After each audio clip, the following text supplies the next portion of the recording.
Hey everyone, welcome to Kingdom Builder. I'm your host, Kelly Mead, and I'm joined by an artist celebrating the release of his brand new single, Rise, and Jesus Will EP. Sean Rodriguez, how are you? I am doing so good. Thank you for having me on. Yeah, absolutely. It's always great to have you on Kingdom Builder. I think this is like your fourth time on here talking with me, I so, think so. Yeah, but always great to catch up and get to talk about the new music and everything else that you have going on. definitely. And I love every time that we jump on, there's always like something more and something bigger to talk about. It's so much fun. It's good. It's good check-in points for me. I love talking with you. Yeah, last time we got to talk was actually in person at Kingdom Bound up here in Yep. New York this past summer. And Yes. that was such a fun event. Loved getting to see you and your band play a few sets there. And man, oh man, the crowd response that you guys got, that was like one of my favorite memories of 2024. Just so cool to feel all that energy. And so, what was that like for you? Man, it was incredible. The worship tent actually kind of blew me away. So I didn't like double check with the booking before I said yes to that stage. And then we're on stage, we're sound checking, and the thought finally processes through my head. I'm like, was I only supposed to do worship covers on this stage? This is the worship tent. And so like I have this moment of panic and I tell my guys, I'm like, guys, I think I dropped the ball. I didn't ask if I'm only supposed to do worship sets here because obviously all of our music is praise and it's all worship, but it was like the set we had planned wasn't all worship covers. And so there was a little bit of panic there, but we started sound checking. We sound checked with our song "Count It All Joy." When our sound check was done, people were already like going crazy, and I was like, "This is going to be amazing!" Like these people showed up to worship in whatever capacity they can. Like, let's go! So they made it so much fun. I mean, we were down in the crowd. I was sharing the microphone with people. They were all singing along with us. They made it so much fun. And so to think like I started that set with a little bit of panic, and then by the end of it, I'm just like, this is the coolest thing ever. You know, it really made it a lot of fun. And then later that night, we played the B stage in the main arena, and man, that one, I was sharing with you before, like that was just a response that I was not expecting. You know, you always hope that people will love what you do, and you put your heart out there. You say, hey, this is who I am. This is what I want to talk about. But the way that they responded was an answer to prayer, truly, because it just hit me in a season of life where I was like, oh man, God, like I need you to keep me driving. I need you to keep me going. Like I need you to show me that, I'm really supposed to be here, that I'm really doing this. And that was right around that time. We did that B stage. The place just blew up, and I was like, okay, God, I'll shut up. I'll stop questioning you now. Like that was great. That was beyond what I expected, and I believe you.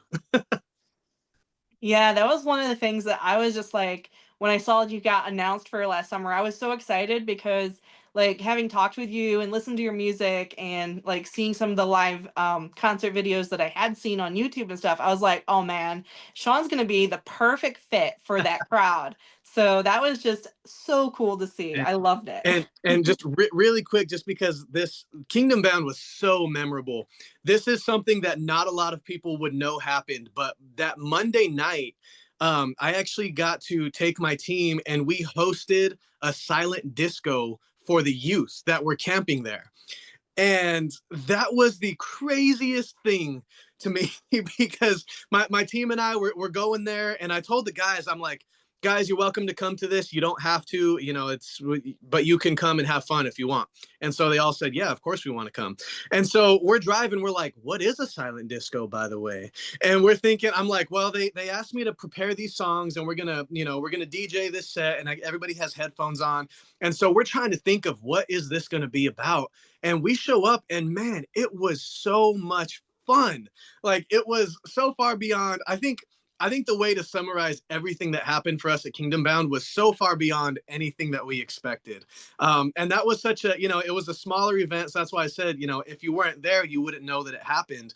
But man, it was so memorable. And to see the kids there, they're selling out, they're jumping, they're singing praise lyrics. And when you take your headphones off, it sounds terrible because, everybody's shouting, singing off key. There's no background music or anything like that.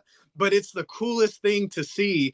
Just nobody cares. Everybody's there praising God, having a blast with their friends. And so that one is a memory that I think is just going to stick for a long time. Yeah, that had to be so much fun. I remember seeing a couple of clips from that you shared too. Yeah. So now you have the new EP coming out, Jesus Will, that features several of the songs that you released in 2024, as well as the brand new one, Rise, Yeah. which you got to play at Kingdom Bound. So I heard it there. And ever since then, I've been really looking forward to the studio version. So really excited for this to be out there for everyone to hear. All right. So I thought it'd be fun to kind of go through track by track and have you share a little bit about the backstory for the songs. And I'll kind of share my thoughts on them too, because I really enjoy these songs as a fan too. So, Oh, that's awesome. I'm so happy to hear that. Yeah, let's do it. That sounds great. all right, so let's start off with Honey. Now, the first time I heard that one, I was like, okay, if Bruno Mars did Christian music, I think it would sound like this. Oh, Because that's awesome. that has such a fun and cool vibe to it, and it's also really encouraging. And it's also a great one to turn on and just sing along when you're in the car on a road trip, which I have done quite a few times. So, Just where did that one start for you? man, so that one actually started kind of by accident. Um, I was in a writing session with Gregatron, who is one of my go-to producers, and the other guy in the room with us was his name's Leo Alstrom. He at the time he was my worship pastor. He's since retired from that position, but he was my worship pastor. And the three of us sat down and we're like, yeah, let's write something like heartfelt and moving. And so we spend 3 hours, we get a song start together. We're like, all right, yeah, that sounds cool. Let's plan on revisiting this. We'll come back. So we're all packing our stuff up, and Greg starts just playing something, nonsense. And I was like, oh, bro, wait, play that again, play it again. And so we're jamming, and Leo, I love him. I call him Papa Leo. He's an older guy, and he goes, it would sound so cool there. Put a little honey on it, and we laugh, like he almost said it like a joke. But then I was like, wait a minute, hold on. So do that again. He goes, put a little honey on it. I said, make life a little sweeter, put a little, and like right there it was born. So at the end of a writing session where we were writing like something like deep and serious, we ended up coming out with this song that was just like fun, and man, let God take the weight and the pressure off of your life. And we like, honestly, we had a blast with that. And my background, the way that I got into music, I loved to dance. Like that was my thing. I was all about it. Middle school, high school, I loved to dance. And so I always like wanted to try to make dance music, music of my own that would make me dance, that I would have liked to listen to. I love Bruno Mars, like you had mentioned. And so all of that just kind of came together. We weren't necessarily chasing that song or trying to write a song that sounded like it, but it just kind of spontaneously happened, and we were like, okay, cool, yeah, like that was kind of a cool, like, God sparking inspiration in us moment. Let's run with it. Yeah, and it definitely turned out a lot of fun, like you said. And I know that it's easy to see, like, that's a lot of fun for you to perform as Yeah. well. So, Oh, it's potentially uh, I love all the songs that we do live. I'm gonna be honest. There's something special about that song and that moment where just everybody put a little honey on it, and I love the message too, because it's so fun, but it's so meaningful at the same time. It's the Bible tells us that God's word is sweeter even than honey into our lips, and so the way that we set this up is when life knocks you down, and when the devil tries to make you bitter, all you got to do is turn to God's word and put a little honey on life. And so, it's a fun, playful song, but when you really get down to the message, man, it's the truth, is that God's word will always be there to make your life better, to make your life sweeter. And no matter what the devil tries, he can't keep you bitter, because God has you and will continue to guide you. yeah, and I think that's a really good, like, memorable analogy for people too to be able to remember that. Yeah. Yeah. That we do that all the time. Something bad happens. We're like, put a little honey on it. So House of God was the next one that came out, and I feel like that song and the music video as well is such a good representation of what the House of God and what, us as an adopted family as believers should be. And, being loving and welcoming and all of that. So yeah, I just think the message of this song in particular really like drives that home. So how did that one start out? Yeah, so man, the inspiration from that one was I grew up in church. My grandfather, he's still a pastor to this day, and I went to it was a church in the inner city of Denver, Colorado, and it was very diverse. There was all different races, backgrounds, age groups, all of that. It was a very diverse church. And something that I noticed is that no matter what walk of life people came from, in that moment on Sunday morning, everybody was united, singing the same song, praising the same God. And so nothing else mattered. I mean, I'm literally talking about in my church. You're looking at, the ex convicts, the guy that did time in jail. He's standing next to grandma and her grandkids, singing the same praise song, and they're worshiping God because what everybody has in common is not where they came from, but it's what God did with them. And so that was something really special. And so the music video, it's actually shot in my grandfather's church, and I wanted to go there specifically. I got the team out there. We went out. It's in Denver, Colorado. We went out there specifically because I wanted that to be, I wanted to kind of give a nod to the church that brought me up. My grandfather taught me so many valuable things about ministry, things that I still hold true to this day. And I truly do. I put ministry before music because of the way that he taught me to lead. And so I'm very thankful for that. And because of that, I wanted the video to come back to, where I came from. And it's actually really cool if you play that video. Not only is it his church that's featured and people that go to that church that's featured, but at the very beginning, you'll hear a guy going, "Glory, glory, hallelujah." He's singing, singing the old hymn, and that's actually a clip of him from back in the '80s, where he was leading worship. He was singing that song. We took that sound bite and we wanted to put it at the beginning just to kind of show, like, I'm so thankful for him having led the way and teaching me the values that I needed to sustain a career and a ministry here in music.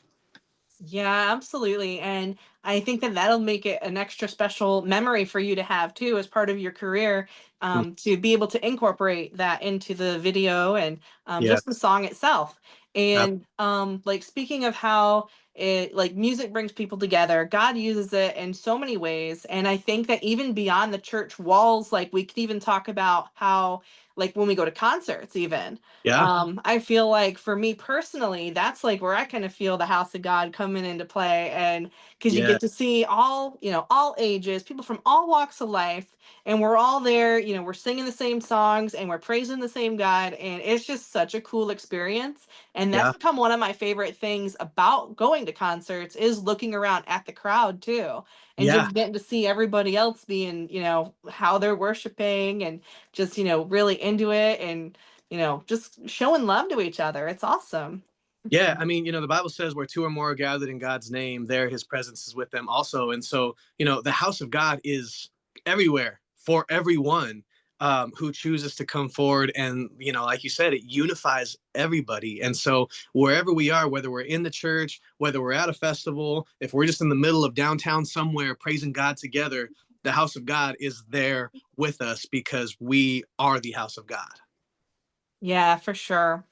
So then came Jesus Will in July. And oh my goodness, that song. There were like a handful of songs that really like God used them to really encourage and make an impact on my life in the past year. And Jesus Will was one of them. The first time I heard that, I was like, this is such a special song. And it's just really come to take on extra meaning for me as well, going through, just all kinds of crazy stuff and just kind of an exhausting time. And yeah, it just really encouraged me. And I know that's one that's very meaningful for you and your family as well. Yes, well, I smile when I think about that song, because it's one of those things that God truly did inspire.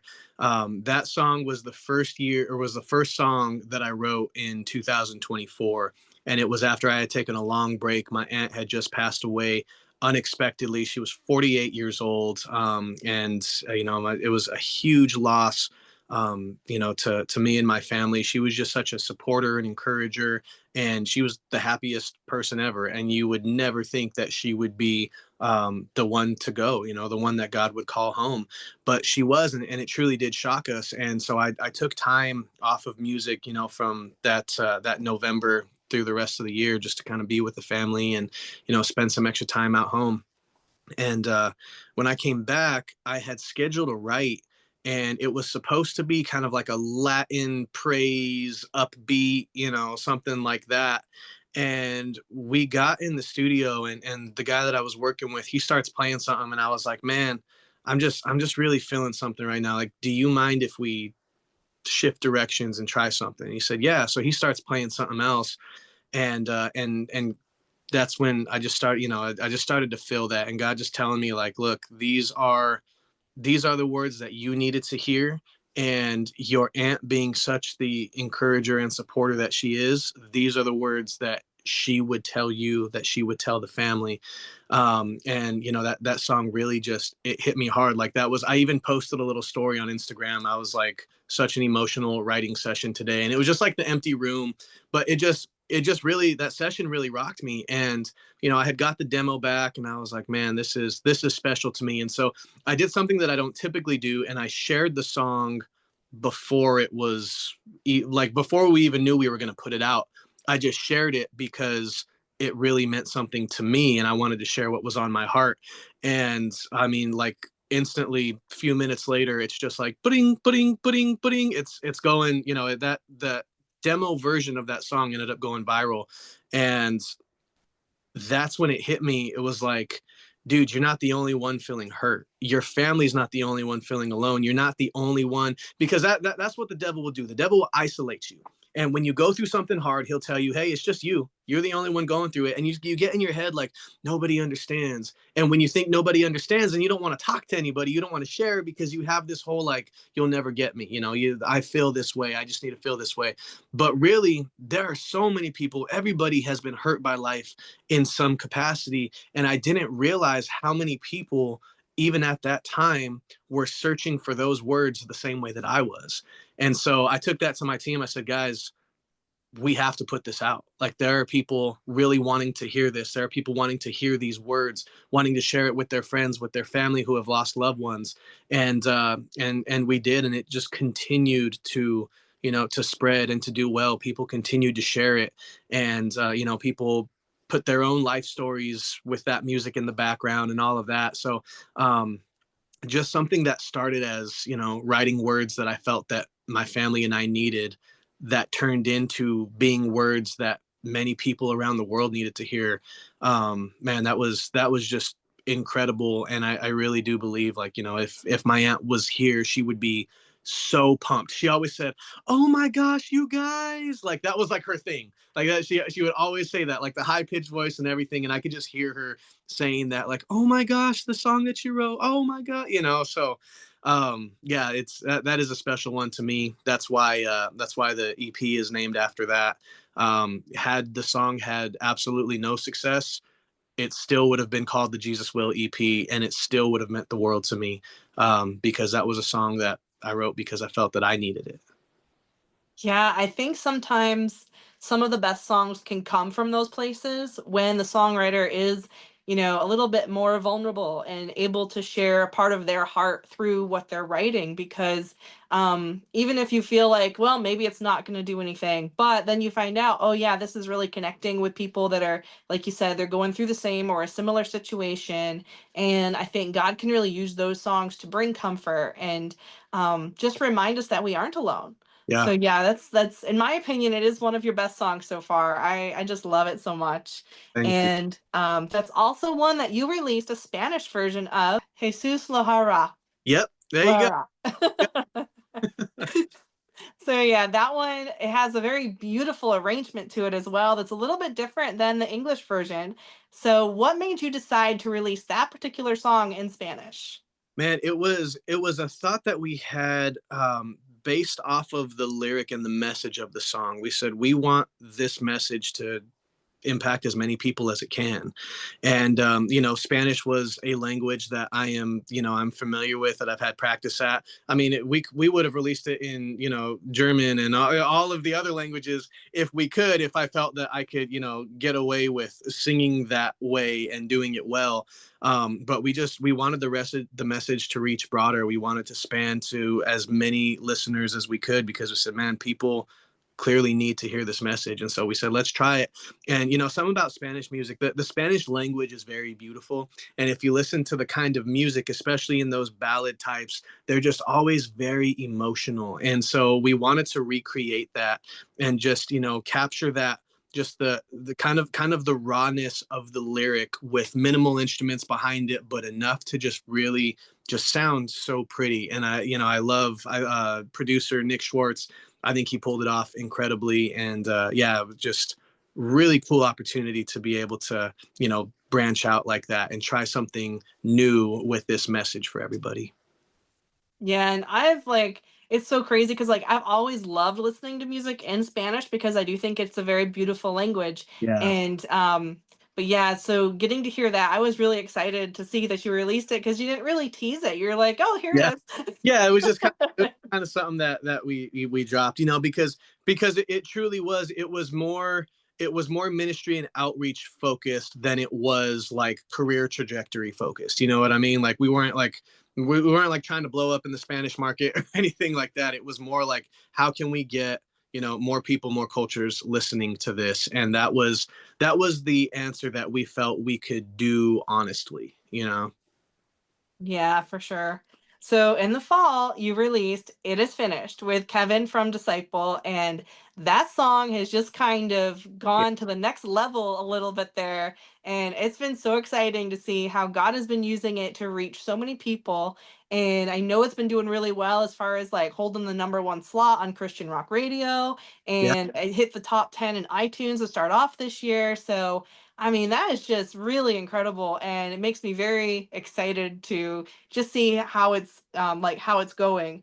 Yeah. So, what has it been like for you to see how it's reaching people, and like where did the origin of that song come from? So this is the craziest story to me as far as writing a song. Um, I started writing this song with my friend in the middle of Cool Springs Mall. It was not a, hey, let's go to the studio and see what we come up with. We were waiting for my buddy. This was during Winter Jam 2023. And so we were, you know, it was an off day. We were back at home and we're waiting for my buddy to get a haircut in the mall. We're sitting right outside, just in the little lounge lobby area. And we're like, you know, it'd be cool, like a da, da, da, da. You know, we kind of like hum that. And so we go back and forth, and then it's like, it is finished. Oh, dude, what? And so then we're like, oh, that'd be kind of cool, but we didn't think much of it. He finishes his haircut. We go back out to the car. We're driving home, and we're like, what would be like, you know, just like mumbling nonsense.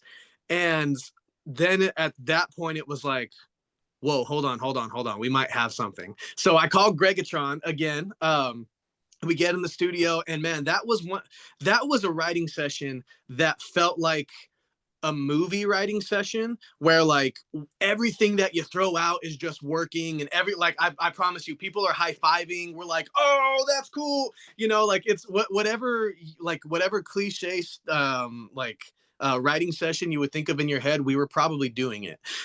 um, and I was so pumped about that. So that was on a Wednesday, and I asked Gregatron, I said, bro, I go out to play another Winter Jam show tomorrow, and I love this song. Can you mix this demo and make it sound good for performing live? And he's like, yeah, sure. Like, by when? And I said, by tomorrow at 3 p.m.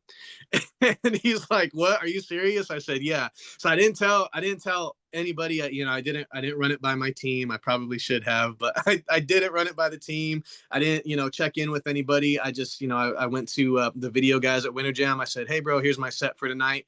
And they said, oh, we have it. I said, no, I did something different here. And he said, okay, cool. He loaded it up. I played that song.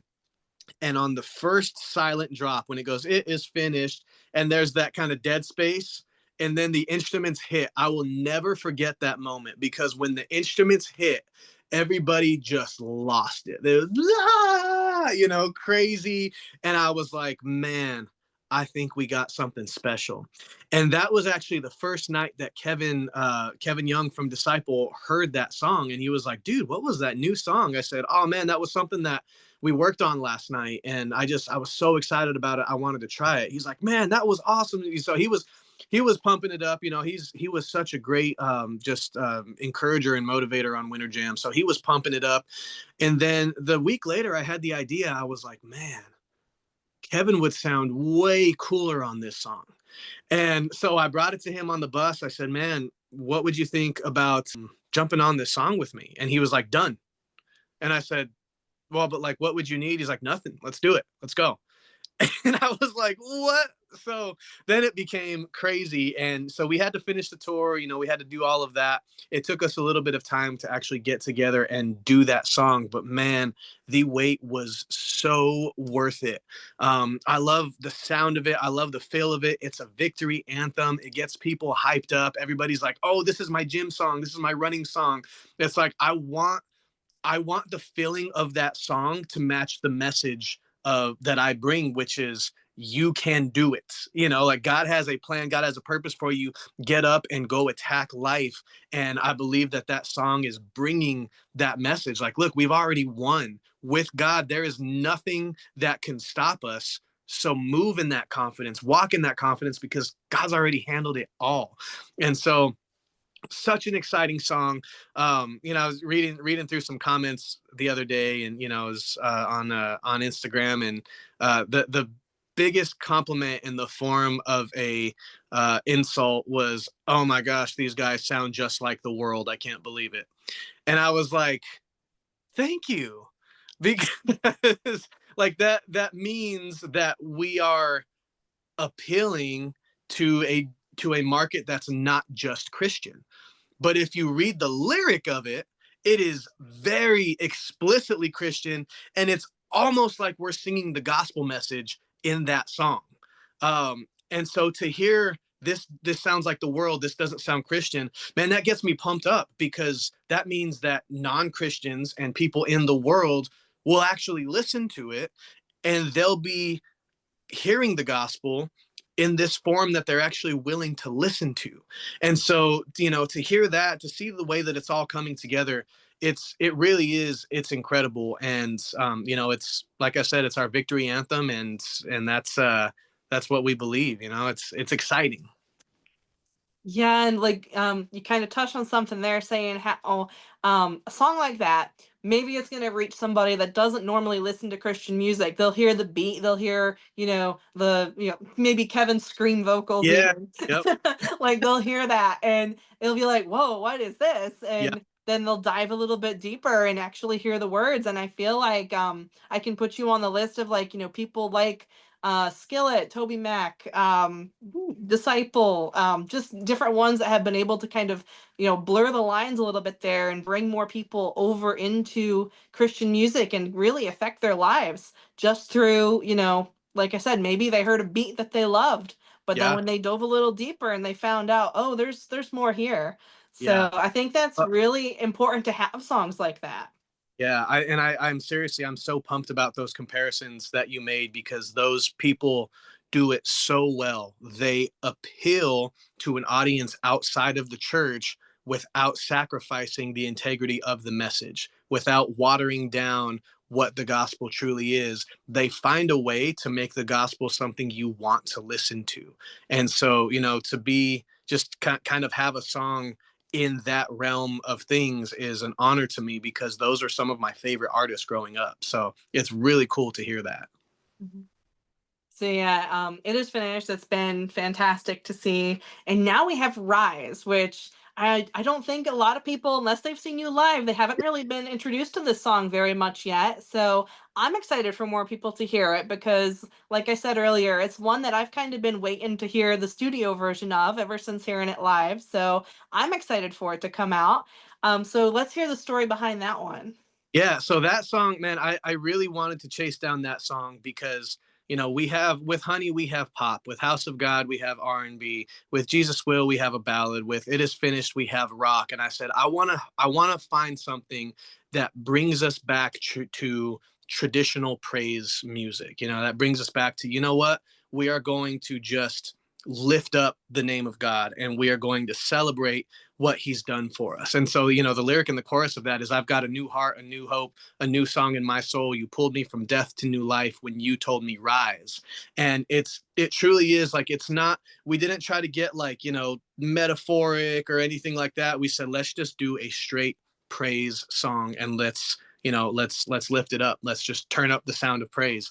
And so I'm really excited about this one. I got to work with Chuck Butler on this, who is an incredible producer. Man, that guy is just so insanely skilled. It makes me angry. It's just like, man, how do you do it? Like he's the guy that just does something cool, and while he's doing 100 other things, like he can just do it. And so it was really an honor to be in the studio and just writing and making that song with him. I'm really excited about the message of it, and it kind of completes the message of this entire EP. When Honey is reminding us that life is good, and House of God, we're all in church and it's always great, but then Jesus Will reminds us that when we're up here, life can always take a turn and knock us down here. But the good news is that Christ already declared that whatever battle we fight, it is already finished. And through that victory, he will call us to rise again. And so it just completes the story arc of everything that we're talking about on this EP. It is a straight up praise to God song.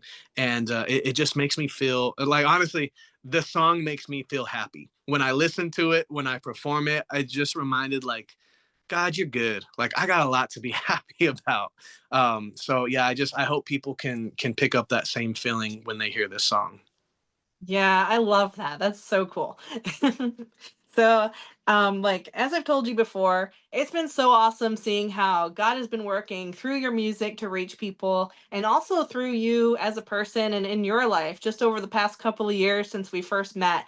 And it makes me really proud to just see like how you've been using your talent, and like the way that you can continue to meet people where they are, and whether it's in person or, through social media, whatever it is, like God just really, he does work through you. I've seen it. And I'm just so excited to see where he's going to take you the rest of this year.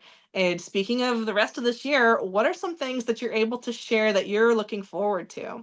Man, it is going to be a year full of live events for sure. I had so much fun with the Jesus Wheel tour that we were able to do last year, and I cannot wait. We have some things that have been announced. Unity Fest in Muskegon, Michigan. I will be there performing that and hosting it as well. I got to host last year, and that was the first time that I had hosted for a multi-day festival, and I had a blast. I was exhausted at the end of the day, but it was so worth it. It was so much fun. So I'm excited to be back there. Revive Fest is another one. There are other ones that I can't say for sure yet. I may or may not be at Kingdom Bound, but we'll see. Um, but yeah, just a big year of live shows, festivals, churches, community events, all of that. I love people, honestly. Like I love to be out and just interacting. And obviously you've seen that when we do the show. I don't go backstage. I go front stage afterwards, just chop it up with people, shake hands, talk a little bit. I love to interact with people and be around them. I think because it takes me back to my time in church. Something that's incredible about church is, yes, the message, but also the community, knowing that you're around like-minded people that just want to be happy and, love God and be joyful with you. And, occasionally we'll have a really cool opportunity to speak life into somebody that's needing it, to speak joy, to be a reflection of God's love, a reflection of God's hope. And so, when we're out with people, that's when we're really doing it. The music is cool and the music is fun and it pumps everybody up, but the opportunity to be in front of people is what I value the most. And so to say that, we're leaning in heavier on touring this year than we ever have before, that gets me so pumped. And that means that I'm more excited about music this year than I ever have been before. So yeah, a lot to look forward to in 25. Yeah, absolutely. Cannot wait to see like the tour dates as they start coming out and where all you're going to be at. Everybody, you guys need to get to one of his shows if Yeah. he's in your area. So, with that being said, I want to encourage everyone to visit SeanRodriguezMusic.com. Follow him on social media. I will link all of those in the description below this video. Also, be sure to check out his music, including Rise and the new EP, Jesus Will, everywhere it's available. Sean, thank you so much for joining me today. This was a blast. Thank you for having me. I loved this. Just going line by line, chopping it up. This was awesome. Thank you for the opportunity.